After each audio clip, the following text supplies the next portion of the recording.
welcome to Talking Kop. It's your post-match show. It's me, Chris Brack. It's him, Matt. It finished Liverpool 3, Forest 0.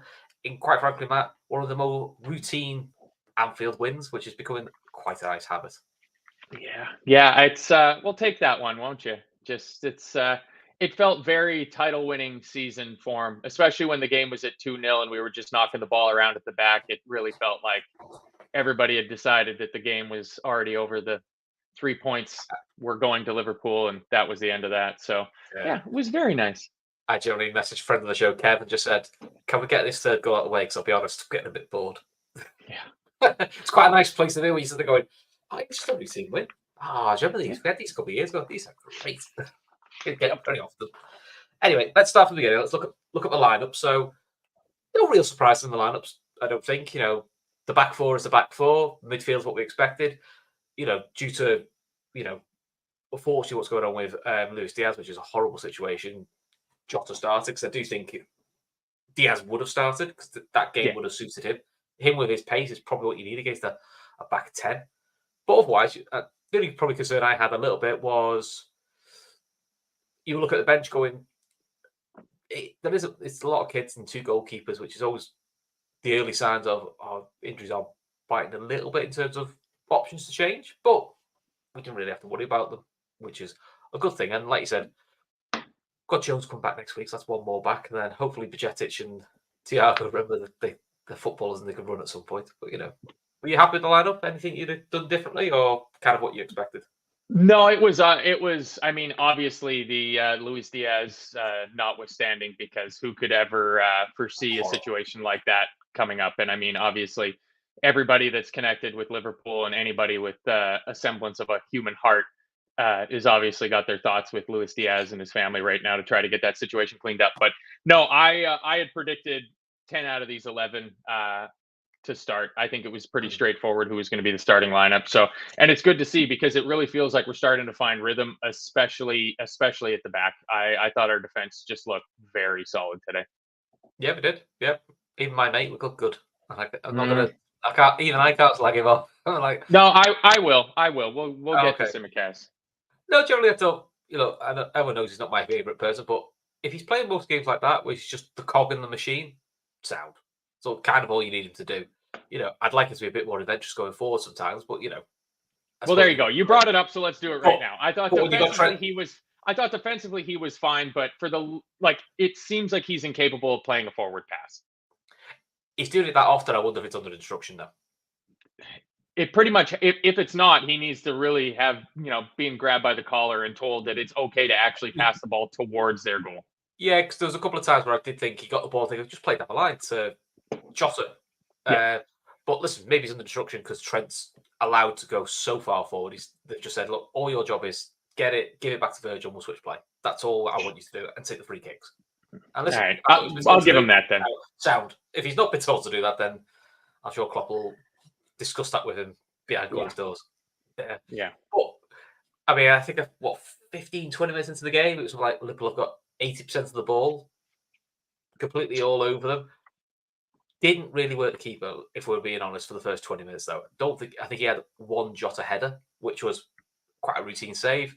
I think I don't think they had a shot on target all game then, but no. I think they had a half chance, but we kept them catching offside, which was quite good. But we were a bit frustrated for 20 minutes. It did feel like this could be like a derby again, isn't it? It's going to be one where they have to grind an opening goal out, and then I think we'll be okay. But it's just going to be patience for the first goal.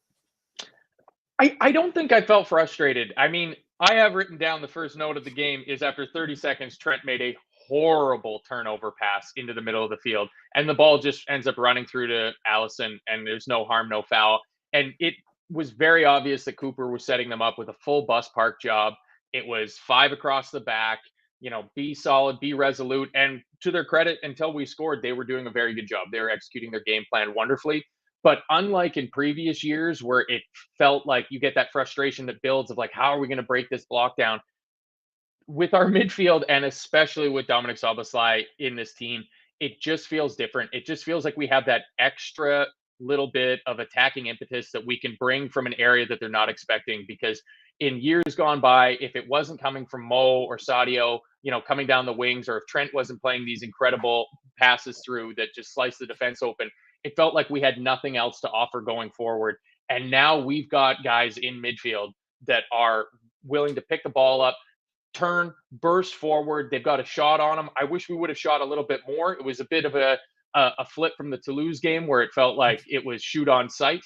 Anytime we got the ball anywhere within about 30 yards on Thursday, we were having a shot. In this game, it was just there was a couple times where it was like, Sabasai, you got the ball, just shoot, just see what Matt Turner has in his locker, because I don't think he's that good of a goalkeeper. But yeah, no, it wasn't frustrating. It just felt, I mean, obviously hindsight is 2020, but it just felt like we were always going to create the opportunities and we were going to eventually take our chance. So we're better than Forest. It does feel like most games now you go into a game, well, we'll get at least two. We kind of have that sort of belief that we can score a couple. I do think, unlike probably the pre-incarnations of Klopp team, we do seem a bit more of a patient side.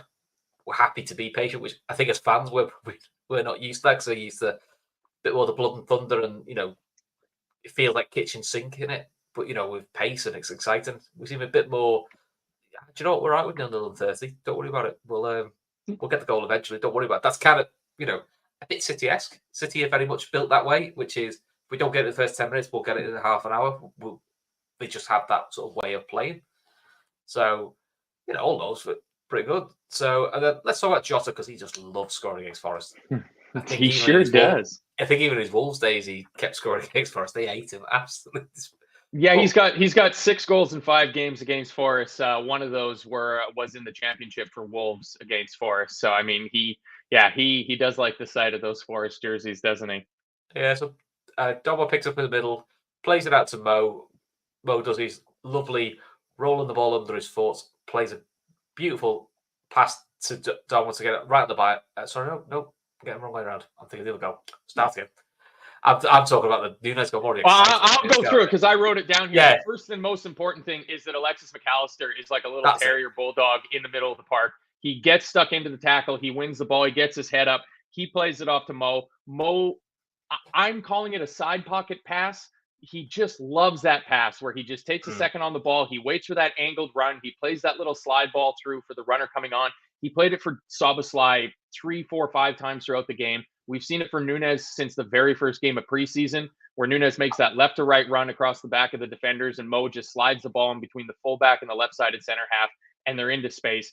Mo plays that ball into Darwin. Darwin gets a shot off very much akin to one of his 2 goals against Newcastle to win the game. Turner does a pretty good job, actually. There's a lot of venom on that shot. I don't think a lot of keepers in the world are going to be able to keep their hands on that one. And he spills it right at the feet of the one person you want to have the ball in that situation. Oh, that's a really, really classy celebration, putting Luis Diaz's shirts up, sort of that team camaraderie, let them know we're all with you. That's kind of what you want. Back to the Mo pass. I'm convinced Mo's been watching the old 80s videos, Liverpool team of the 80s, and I think he's just decided I'm going to watch what Kenny used to do. Because watching the old videos of Liverpool in the 80s, as Dalglish got older, so he wasn't as quick, that was his pass to rush all the time. And I think we are seeing like an evolution of Mo, because he isn't ever going to be as quick as he was when he first joined, because, as you get older, you will slow down. And he's just adding more and more to his game. He's just creative extraordinaire. I mean, he does get an assist for that, but it's the key pass you need to set up, to set everything up. So, he's just becoming really, really good, even better, which is what we want, really.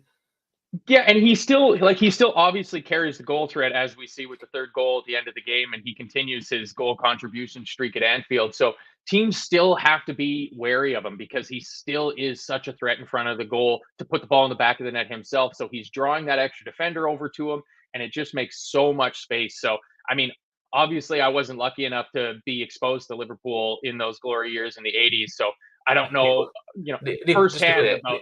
To be clear, neither was I. Yeah, it was that. You were at least in the the vicinity. correct country. Yeah, I was in the vicinity, but I have very little knowledge of it.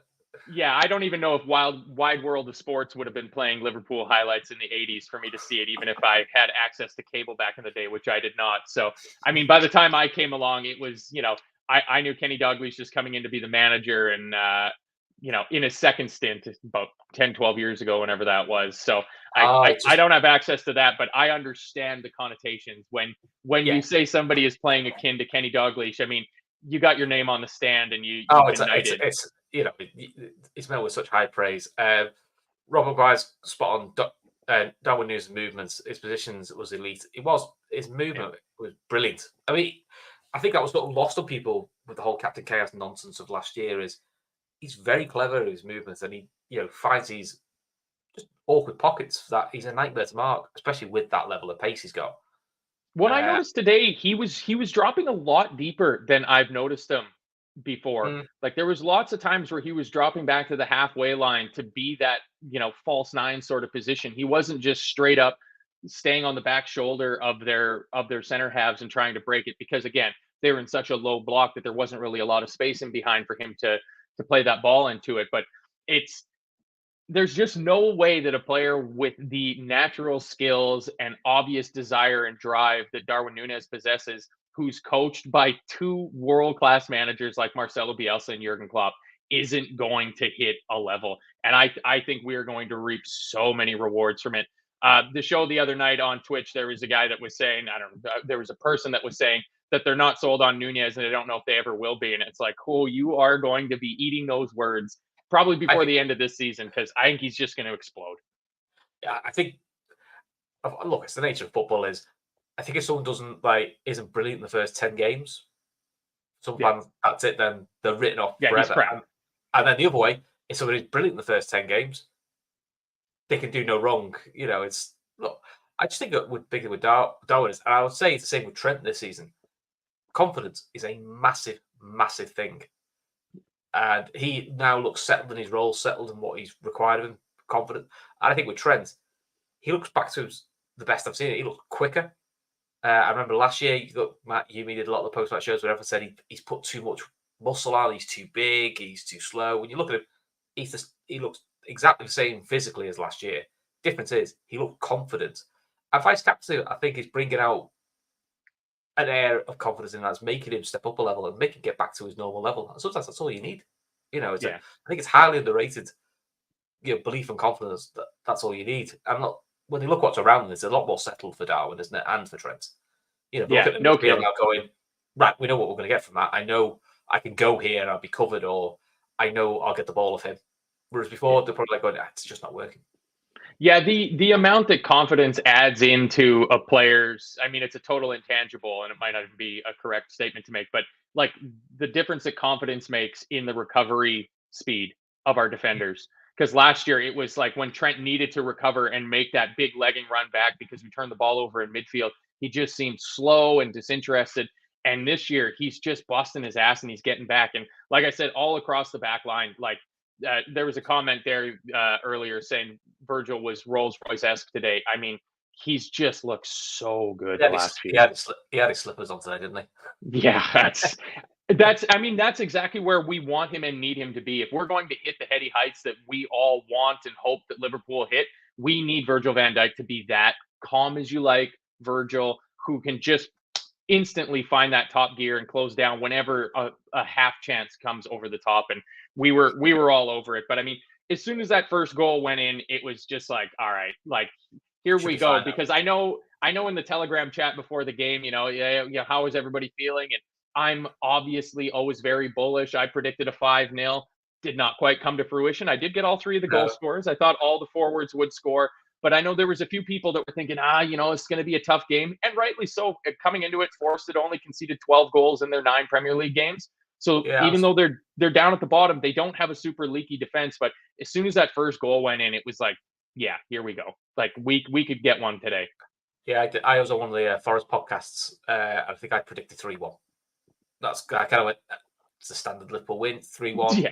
I think it'll be 2-1 for a long time, and Liverpool will get a third late in the game. So I kind of feel it'll be a bit like that. The 3-2 last year was a bit like that, where every time we kind of thought we'd get away, we got away, got pulled away.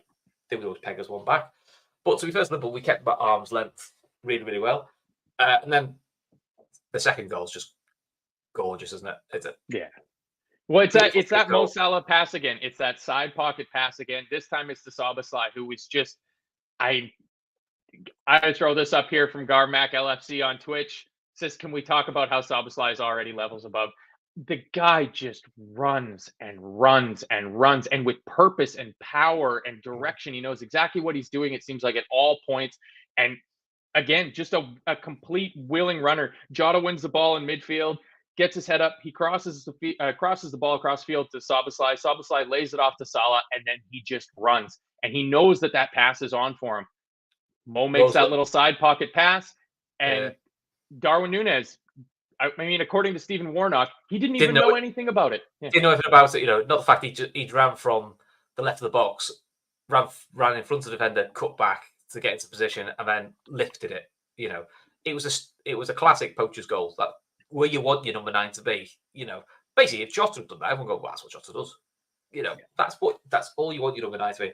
But I mean, Szoboszlai at the moment, he's got everything, hasn't he? The difference for him today, and a couple of the Liverpool press would point this out as well, was it was like he'd been deliberately told, as soon as Mo gets it, I want you to overlap him wide right. Because Szoboszlai tends to be a bit more cut inside to the middle.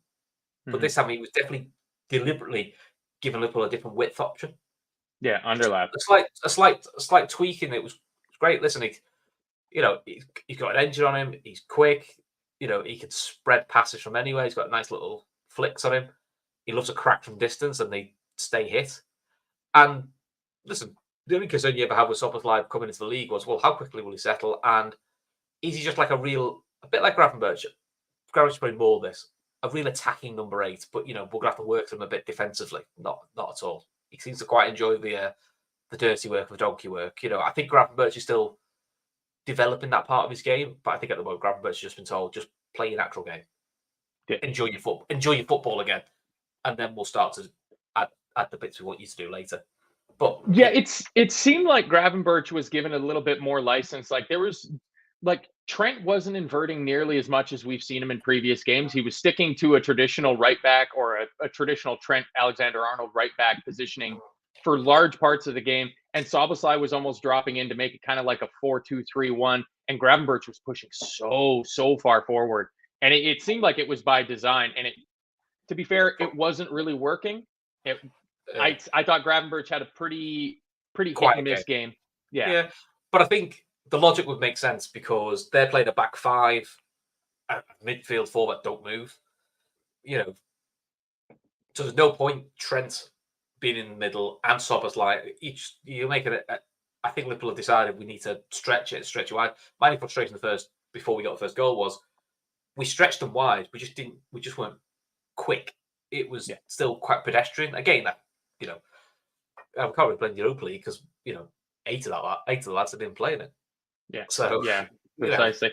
I got to throw this comment up here from Thor, the dyslexic polyglot, because it's something that I was saying after about the second or third game of the season. Not the Gravenberch part, but he says, can you imagine if Gravenberch had gone to Man United, or if, God forbid, if Szoboszlai had gone to City?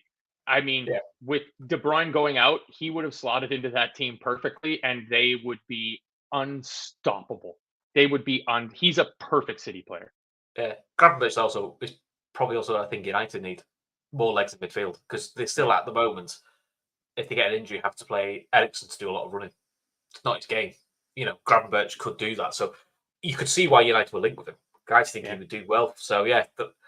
Listen, credit to Klopp and the club. They got the players in after we didn't get the one we really wanted. We've got the other players that we needed. And I don't know how much Gravenberch was ever going to be tempted by United, because I'm sure at some point he had a conversation with Donny van de Beek and went, how's life at Manchester United? And he went, I don't know. I don't have a football career anymore. And like, oh shit. Well, maybe I'll go to let me talk to Virgil and Cody instead. And they're like, this place is fucking great. You should come here. So that's not even a concern, that Gravenberch part. But Szoboszlai going to City, that should have been a real possibility. And I'm sure I was at least in the chat, if not actually on screen doing a show when we signed Szoboszlai, because I just didn't know enough about him. He didn't seem like the type of player that we needed for our team. And there's my hand held up. Holy shit, have I been wrong? Because just absolutely fantastic. And I mean, we're talking about the midfielders. Oh, go ahead. I was with you in terms of, it's great, it's an attacking midfielder, but I was thinking, he can't be the only one. And I think we all had that worry in the summer going, Well, if he's your big money, and he was a big money signing, you're going, what else are we bringing in? Because Hayden McAllister, we're thinking it can't just be two of them. Yeah. Gravenberch was the icing on the cake, and Endo has been a solid addition. So then, but at the time we all were a bit like, oh, he's an exciting player, but does he give us everything that we need? And to be fair, his off the ball stuff, especially defensive work, it's definitely better than I thought it would ever be. Yes, very, very much so for me. I mean, yeah, it was kind of shades of like Gakpo, of like when we signed Gakpo in the January, and it was like, all right, like I'm okay getting excited about this, watching him at the World Cup. Like I can see what he does, but is that what we need at this point? And it turns out that he was exactly what we needed at that point, because we ended up picking up injuries. And if we hadn't assigned him, we would have been playing, I don't know, Oakley Cannoneer in Premier League games. I know. I think we did need him. We just needed Gakpo and another in January. That was the problem. Yeah. It was only him. I think that was the problem. Yeah. Actually, Bellingham is unreal, but the 4-for-1 deal we got from Szoboszlai, McAllister, Gravenberch, and Endo is a chef's kiss. Yeah, it is. It is. Listen, no one here on Talkin Kop is going to say, "Oh, we wouldn't have wanted Bellingham anyway." Of course, everyone wanted Bellingham. Everyone, he's so good. But for what we needed, even if we'd signed Bellingham, we still needed three others. Yeah, and let's be honest, the club was never going to have 350 million to spend. We're not owned by Todd Bowley. I mean, all this talk about the midfield. Before we get into the second half action, just in general, I thought Alexis McAllister had maybe his best game in the six for us today. Yeah, he did. He played the six the way what Klopp wants, not what we think of when we think of Haman, Fabinho, which is more aggressive tackling, big and physical. It is more interceptions, looking up and then playing clever passes. Alonso-esque. That's kind of how Alonso plays as a six. It was picking interceptions out, and he did that really well.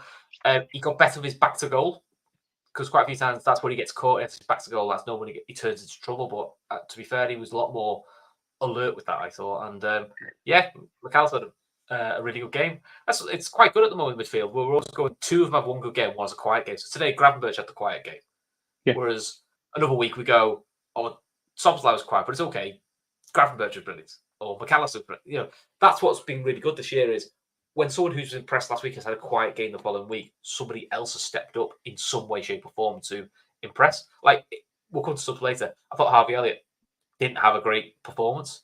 Nope. But that's fine, because he's had 6 performances coming out of someone who's been brilliant for us in the league. So, he's had the odd quiet game when you're 3-0, but I couldn't care less. Yeah. That's quite a nice thing to do. Yeah, exactly. I mean, it's like you said at the top, like it was just a perfect game.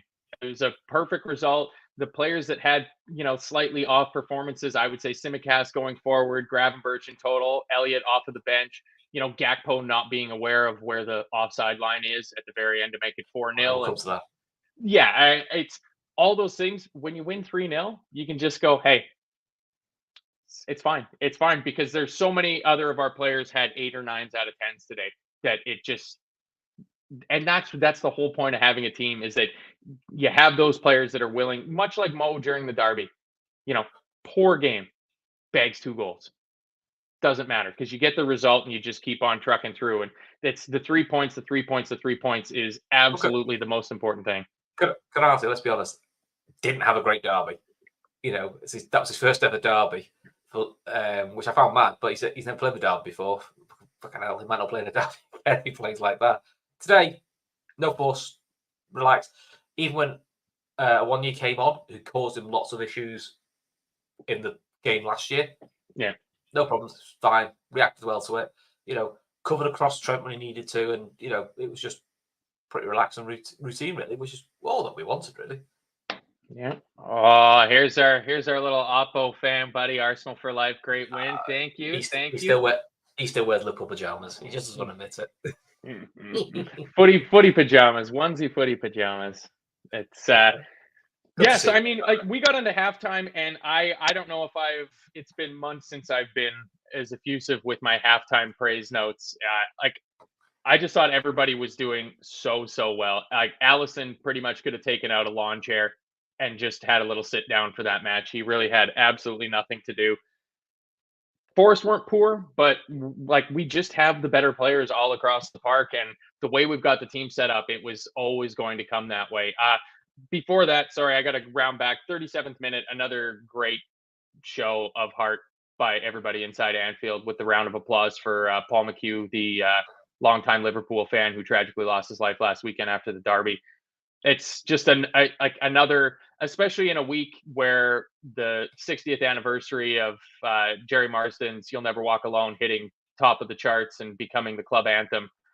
It's a very it hits home, I think. I mean, the fact that this is our club's anthem. I don't know if you saw the video that Klopp put out by the team. It's absolutely beautiful. And I mean, the fact that Jurgen Klopp has managed 3 clubs and all 3 of those clubs have "You'll Never Walk Alone" as their club anthem. He's the perfect manager for us. But I mean, all those things, whether it's the Luis Diaz situation or what happened with Paul McHugh, those words ring true for everybody. Yeah, and there was a very good show of respect and applause for both Sir Bobby Charlton and Bill Kenwright, to be fair, who Bill was a big blue and he never hid he was a big blue, but he was big for the city and the work he did around Hillsborough. You can't ever knock him for that. So it was nice both of them got the respect they deserve, because both, are legendary figures in their own right in football. So they deserve everything that happens. So I was actually thought didn't much of day all around really today, wasn't it? So yeah, but second half started off, and I'll be honest, 10 minutes in, I text Kev, I went on board. Can something happen? And it just felt like very much the year we won the league, as you called it earlier. We're setting up for 2-0, we're seeing this out. Yep. It just felt we're quite comfortable with this, and it almost felt like Forrest had done like a shake hands and said, "Do you know what? We'll both shake hands. We'll take 2-0. You don't score anymore.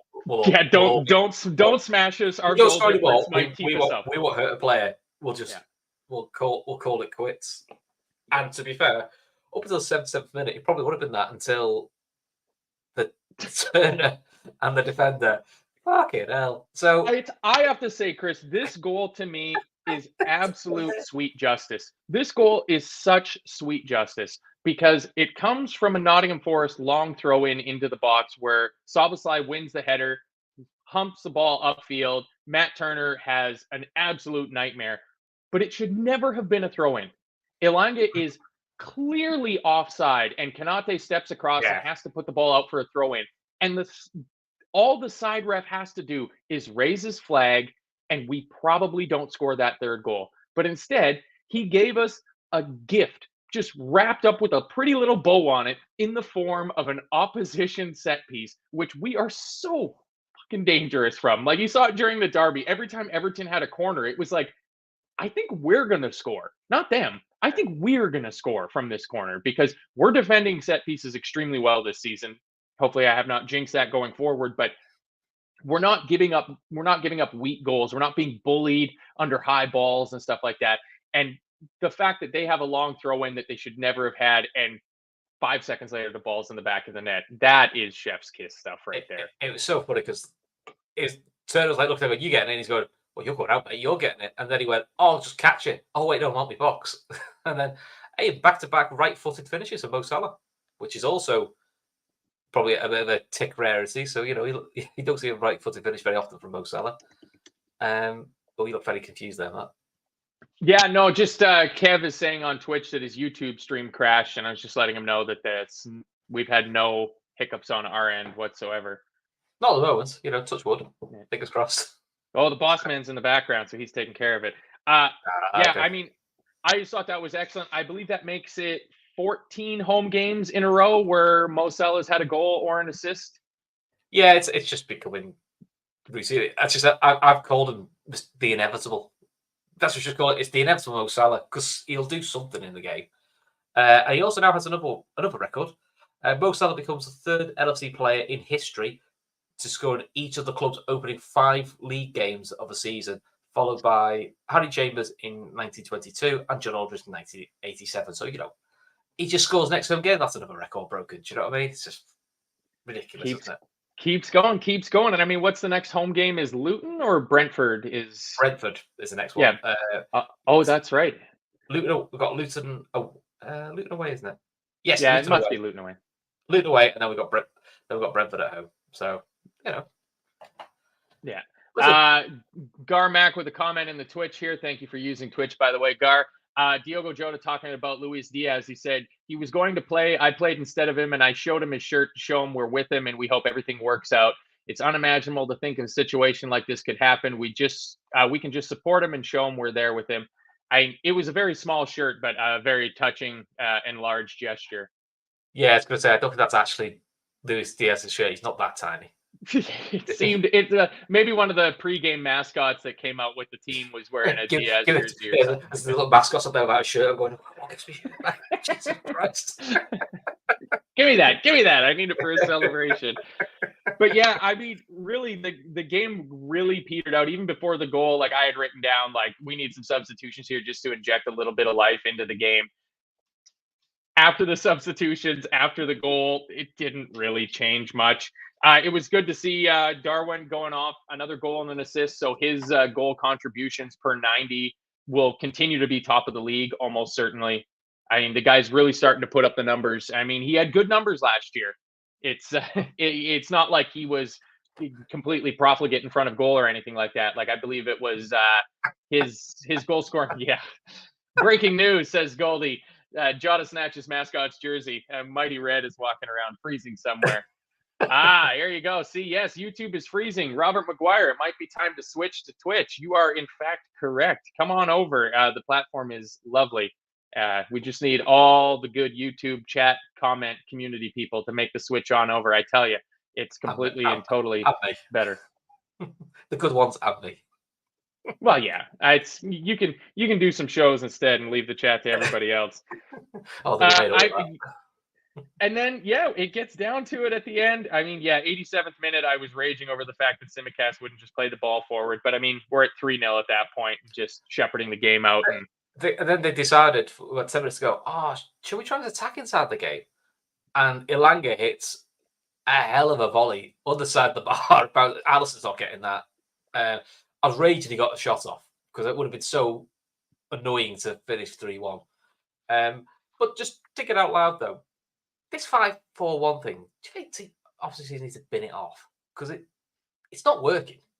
It doesn't work against Liverpool. It doesn't really work against City. It might work against United because they're shite. But in general, against the big boys, it doesn't really work. I'm not saying you have to go gun-ho, but maybe you need to give a bit of a threat in behind just to give them something. Like Wolves don't do 4-5-1, and Wolves have made life difficult for us. They've made life difficult for City, and they've done it against the big boys, made life difficult for them. But they don't just sit back and do 4-5-1 and goes, I hope we hit them on the break. I hope we just get a corner. They pick the moments. I just kind of feel this level of negativity is just like it's not helping you. I mean, it's different with Wolves because like Hwang Hee-chan has really stepped up a level. Like after having a pretty poor start to life in England, after being part of that Red Bull Salzburg team that we played against that had Haaland. I'm pretty sure Szoboszlai was on that team and Amino was on that team. Like there's a lot of pretty big players that were on that team. And when he came into Wolves, he didn't really kick on like I kind of expected him to. I know I had him floundering in my FPL team for a few weeks. And this year, he's absolutely all over the score sheet. And Pedro Neto he's a better player than most of these teams that are playing with 5-4-1 could ever hope to use. But if you look at Forest, though, Gibbs White, Ilanga, I mean, he wasn't fit today, but he won you. He's no one. He said, they're 3 lads that could cause you trouble on a counter-attack. Well, but different trouble. I really thought they would try to stretch us more. When they had, because Taiwo was a bit of a doubt on his fitness of whether he would start. He's a very different type of, he's more of a target man, hold the ball up type of player, as opposed to when they went with Gibbs White and Ilanga up top of like, all right, Gibbs White is a good player and Ilanga has got some speed. So you would have thought that ball over the top where they'd be trying to hit it into the channel because I said this in our Telegram chat. I can't recall a game that I've seen Liverpool play where we've had all 10 of our outfield players in the opposition half as much as that game. Pretty much like the first half heat map would be incredible to look at because it's almost certainly everybody except for Alisson in the Wolves half of the pitch. they never once had an opportunity to chip that ball over the top and let their little speedy guys like Alanga run onto it. Because again, our defenders were extremely well switched on, and like the pace that Virgil Canate and Trent were showing and getting back and covering it was good. When they brought Taiwo on, he wasn't able to get into the game. Like He didn't look fit to me. No, and I mean, he was not fit. Chris Wood obviously missed the game as well too. So they do have other options, but I can see why teams do it, because if you go with 4 at the back against a team like us or a team like City, you're going to have to pick at least 1 or 2 players out that are going to get that extra attention. So Mo Salah, like Virgil today, played some lovely diagonal balls like we saw in his first couple seasons with us, where he just gets his head up with the ball deep in possession and he pings that ball way out to the right wing for Mo Salah to take down. And yeah, he's squaring up his fullback, but you know immediately that center half is going to come out to try to double up on him. If you're doing that with 4 at the back, all of a sudden you're short on numbers, and we got so many players to run forward. So I can see why they do it. It's kind of like which team was it? Is it Bournemouth that flips between a 5 at the back and a 4 at the back depending on who they play? And so it's gonna come down to being a mini league in the team. Like early on, somebody said, like, if you look at the bottom of the table, 30 points will probably be enough to keep you up. And it honestly, it might be. There might be a team survive with 29 points this season because they are dreadful. So there's going to be some extremely important games amongst those teams. If you're going to get 12-point deduction, it's probably the season to get a 12-point deduction, because I'll be honest, you probably still stay up. That's the way it's going. If they got a 12-point deduction right now, we put them on -2. They'd be 7 points out of being out of the relegation zone, and they'll have that made up in 2 months' time. So yeah, happy days for Everton. So you know what? Don't even give them the points deduction. Let them finish 14th or something like that, and give them a 3-year transfer ban and a £150 million fine for 777 gambling partners to pay off. Yeah, which then means they'll breach FFP again. Then you give them points deduction. Do it twice. Yeah, but you know that's the thing to worry about. Oh, let's talk about the other thing, that the miracle that happened today. Mo Salah won a free kick. I think he actually won two. Two of them. I wrote them both down. I mean, he actually took a free kick as well, which is, we won't talk about that because Mo just doesn't score free kicks.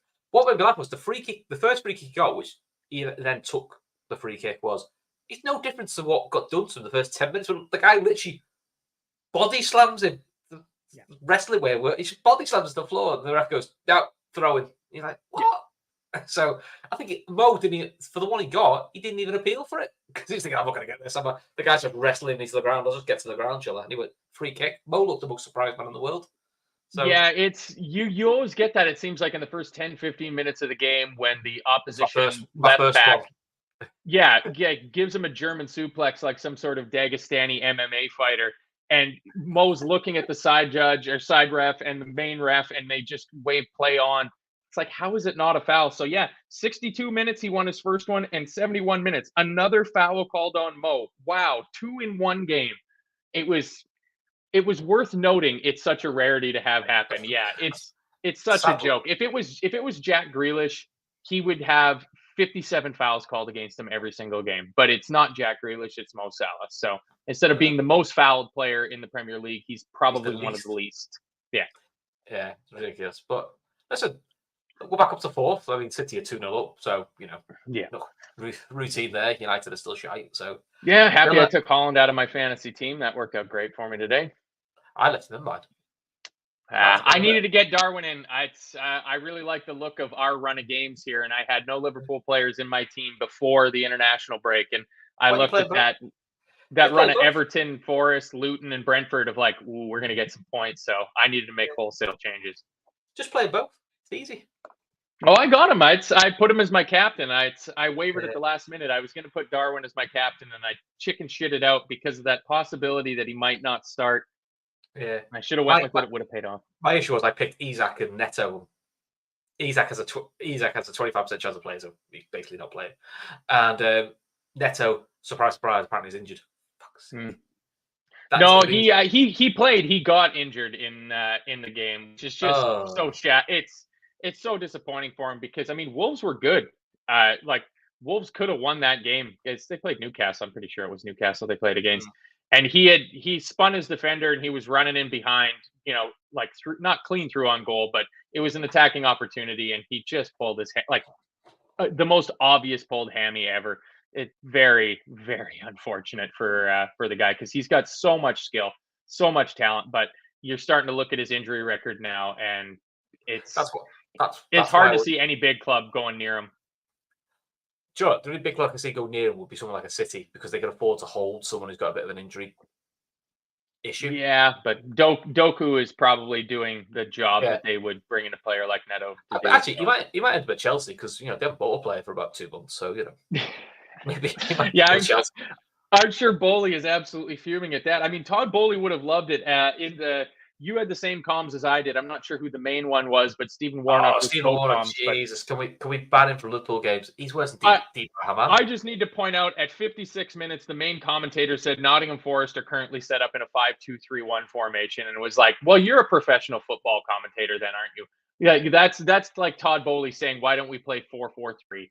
I mean, just the standard is just so low now. It seems like to get on and do it. I know it's just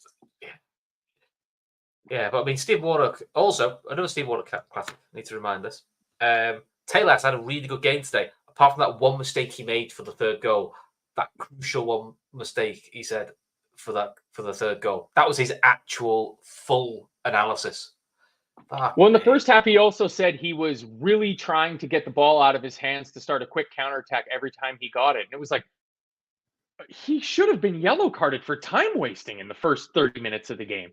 Because every time Turner got the ball, he was taking forever on it to the point that the crowd inside Anfield was starting to get a little agitated about how long he was taking. But apparently, that first couple weeks of the year rule of yellow cards in the first half for time wasting and stuff like that, that's now all gone by the wayside. So, yeah, that seemed to die its death.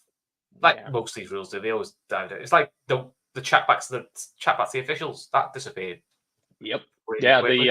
the miming a yellow card is an automatic yellow card. That's now gone. Yeah. But standard, isn't it? We all sort of know it's going to happen, don't we? So, Yeah. Matt, I need a strike for me. Fancy football. Who do you recommend? You're a fancy football man. I've already got Darwin and Haaland. Ollie Watkins. I can't afford him. He's not on the. Well, then you might not be able to afford Alvarez either. Let me have a look. Let me see who's affordable and who's good. Yeah, that's a tough one. Alvarez has been doing me quite good this year. Oh, I can afford Alvarez. I can afford him. There we go. Yeah, and he's basically a guaranteed starter. Like I think he started every single Premier League game this year. So there we go. And yes, this Silver Top 3358 is in fact our own Kev O'Sullivan on Twitch. He said, "Told you it would." And yes, Kev, you were right. I thought maybe the PGMOL might be able to hold their nerve on these new discipline rules for maybe until Christmas. But no, we got less than 10 weeks into the season and they've already chicken shitted out of it. Oh, there'll be a new rule next. Have you heard the new rules for VAR?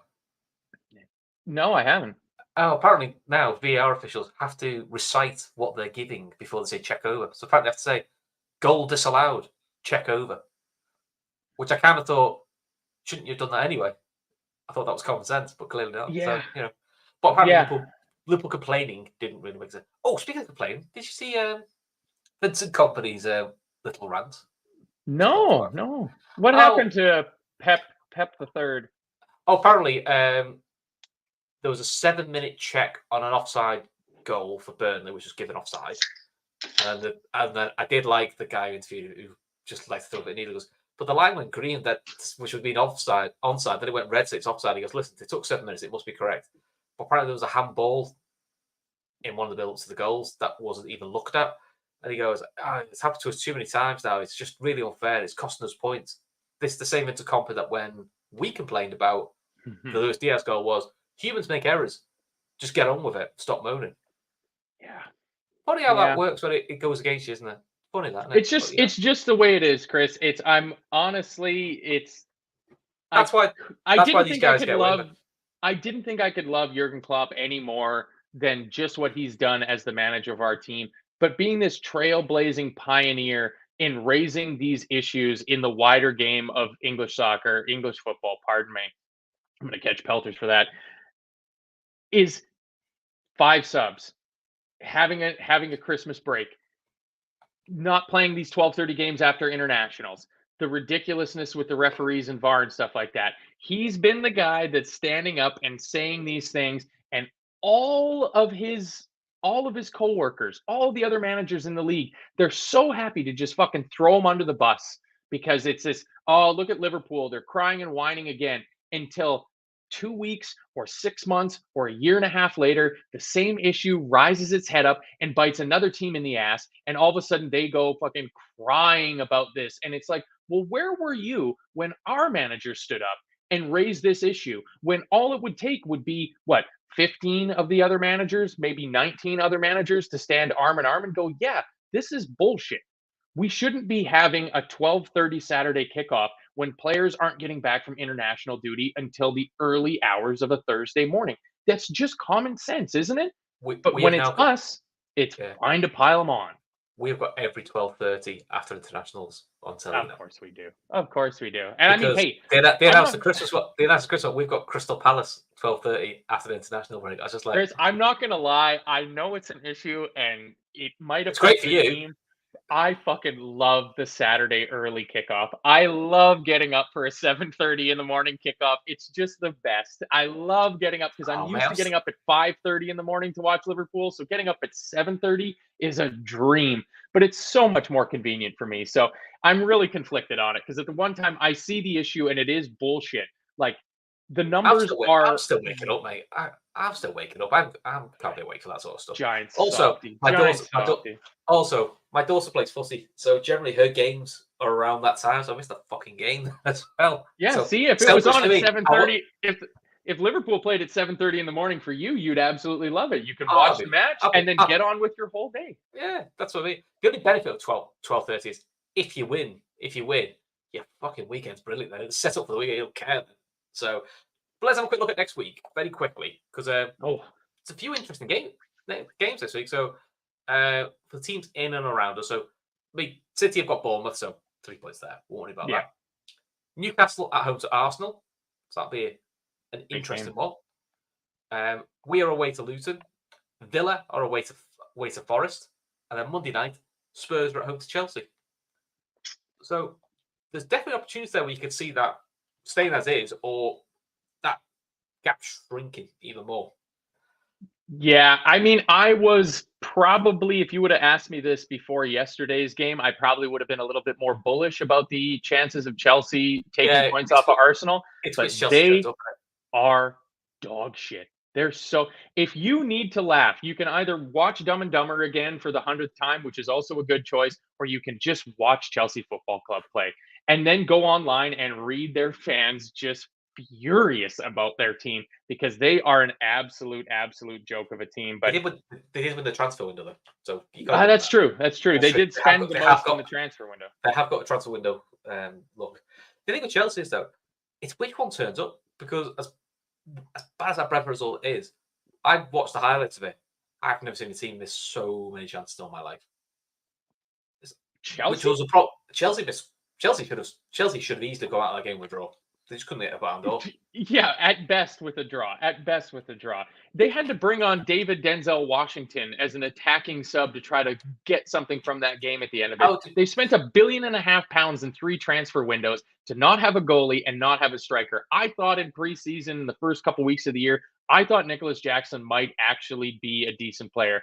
Beto will end up scoring more goals in the Premier League than Nicholas Jackson will. He is not good. Sterling blew hot for a couple weeks, and now he's just blowing, and that's totally fine. Cole Palmer is easily their most threatening attacking player. Yeah, I'm still surprised they let him go actually because I think he looks all right, Palmer. Yeah, But, yeah, he is. I think it's more interesting. I think the League Cup games coming up in the midweek are far more interesting. Yeah, You got West Ham host Arsenal, Everton host Burnley, Chelsea have the opportunity to lose to Blackburn Rovers, which would be incredible. We head down to Bournemouth. Ipswich Town hosts Fulham, and Manchester United against Newcastle United.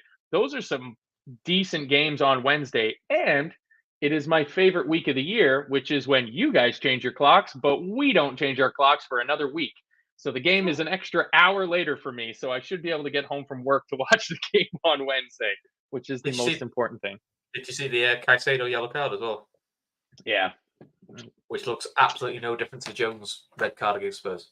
That's infuriating because it's Simon Hooper, the same useless, bald-headed ref.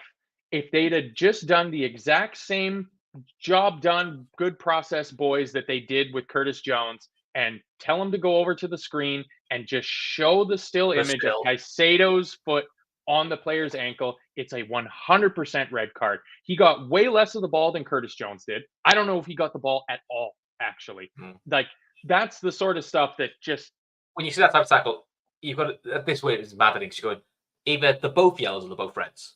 Yeah. And do you know what? I think if Caicedo got a red, well, if you agree with it, you go, well, it's the same what Jones got. So, do you know, fine, that's the line. You know, that's how humans make mistakes, Chris. Humans make mistakes. Just move on. Yeah, it's the same fucking ones, though, isn't it? Unfortunately. Yeah. I will say the one thing that the comms, I don't know if it was Warnock or the main guy said that did really ring true was this feels like the longest suspension ever for Curtis Jones. It feels like he hasn't played a league game in like a month and a half. Yeah, that's the pain of getting set up just for an international break, isn't it? Yeah. Yeah, it's funny how that works. Is there any chance that United have clawed this back and are going to take a point off of City? No, it doesn't look like it. No, I wouldn't. Apparently, for the second goal, Onana dives so far, he dives away from the ball. So, you know, Brad Jones. He could have done a Brad Jones. I still maintain that's the funniest thing. It wasn't that big. It's like the funniest thing I've ever seen in football, where literally Brad Jones dived out of the way of the ball for United to score. It's like, fuck it, lads, I'm not touching that. You're gonna need to start calling it. You're gonna need to start calling it an Onana because it's becoming his thing.